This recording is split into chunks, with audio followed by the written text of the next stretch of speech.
If I may trust the flattering truth of sleep, my dreams presage some joyful news at hand. My bosom's lord sits lightly in his throne, and all this day, an accustomed spirit lifts me above the ground with cheerful thoughts. I dreamt my lady came and found me dead.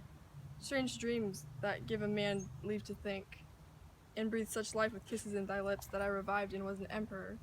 Ah me, how sweet love itself is possessed, when but love's shadows are so rich in joy. News from Verona? How now, Balthazar? Dost thou not bring me letters from the friar? How doth my lady? Is my father well? How fares my Juliet? That I ask again, for nothing can be ill if she's well. Then she is well, and nothing can be ill. Her body sleeps in the Capulet's monument, and her immortal part lives with the angels. I saw her laid low in her kindred's vault, and presently took post to tell it to you. Oh, pardon me, sir, for bringing this ill news, since you did leave it for my office, sir. Is it even so? I defy you, stars. Thou knowest my lodging. Get me ink and paper, and hire those post horses. I will hence tonight. I do beseech you, sir, have patience. Your looks are pale and wild, and do import some adventure.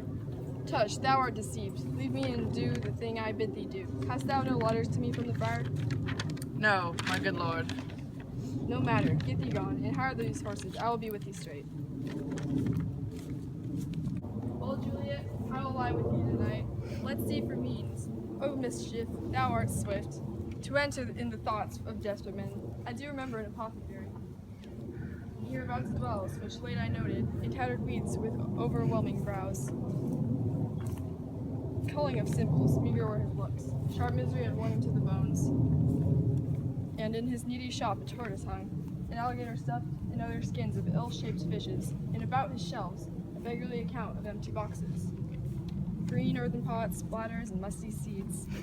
Remnants of packthread and old cakes of roses were thinly scattered to make up a show. Nothing this penury, to myself I said, and if a man did need a poison now, whose sale is present death in Mantua, here lives a captive wretch, would sell it him.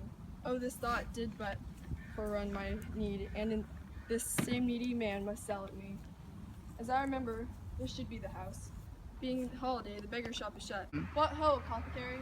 Who calls so loud? Come hither, man. I see that thou art poor. Hold. Here is 40 ducats. Let me have a dram of poison, some soon speeding gear, as will disperse itself through all the veins, that the life-weary taker may fall dead, and that the trunk may be discharged of breath as violently as hasty powder fired. Doth hurry from the fatal cannon's wound. Such mortal drugs I have, but Mantua's law is death to any he that uttereth them. Art thou so bare and full of wretchedness and fearest to die? Famine is in thy cheeks. Need and oppression starveth in thy eyes, contempt and beggary hangs upon thy back. The world is not thy friend, nor the world's law. The world affords no law to make thee rich. Then be not poor, but break it and take this. My poverty, but not my will consents. I pay thy poverty, not thy will.